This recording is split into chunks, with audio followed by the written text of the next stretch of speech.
हाल ही में मछली की एक ऐसी प्रजाति को हिंद महासागर में खोजा गया है जो केवल प्रशांत महासागर में पाई जाती थी। इस प्रजाति का नाम है फ्लावर स्कॉर्पियन फिश, जिसे अंग्रेजी में होप्लोबैस्टस आर्मेटस कहते हैं। माना जा रहा है कि हिंद महासागर में मछली की ये प्रजाति शायद ग्लोबल वार्मिंग की वजह से आई होगी। जब ग्लोबल वार्मिंग की वजह से समुद्र के तापमान में वृद्धि हुई होगी तो इस प्रजाति ने अपने आवास के लिए अलग अलग रास्ते तलाशे होंगे और इसीलिए हिंद महासागर ने उसे अपनी ओर आकर्षित किया होगा। जहाँ तक बात इस मछली की है तो फ्लावर स्कॉर्पियन फिश रे फिनिश मछली के क्रम से संबंधित है और इसे स्कॉर्पिन फॉर्म के नाम से भी जाना जाता है। इसे लगभग एक सदी पहले साल 1929 में जापान से दूर प्रशांत महासागर में खोजा गया था। स्कॉर्पिन फॉर्म जैसे नाम से ही स्पष्ट है, स्कॉर्पिन यानी बिच्छू मछली परिवार।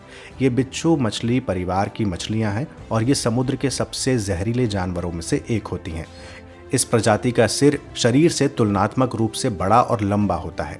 कहते हैं इस प्रजाति की लंबाई 75 से 127 मिलीमीटर तक होती है, जबकि शरीर की चौड़ाई 14 से 22 मिलीमीटर तक होती है।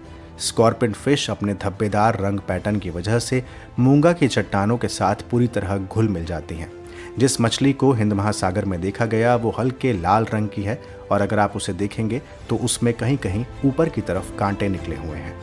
तो ग्लोबल वार्मिंग की वजह से जिसका प्राकृतिक आवास पहले केवल प्रशांत महासागर में था, अब धीरे धीरे सीमा विस्तार कर बाकी महासागरों तक हो रहा है। तो ये था स्पीशीज इन न्यूज़।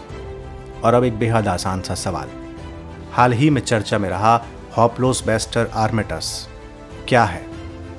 आपके ऑप्शंस हैं ए मछली की एक प्रजाति, बी शेर की प्रजाति, सी फूल की एक प्रजाति या डी मेंढक की एक प्रजाति। आप अपने उत्तर हमें कमेंट बॉक्स में दे सकते हैं।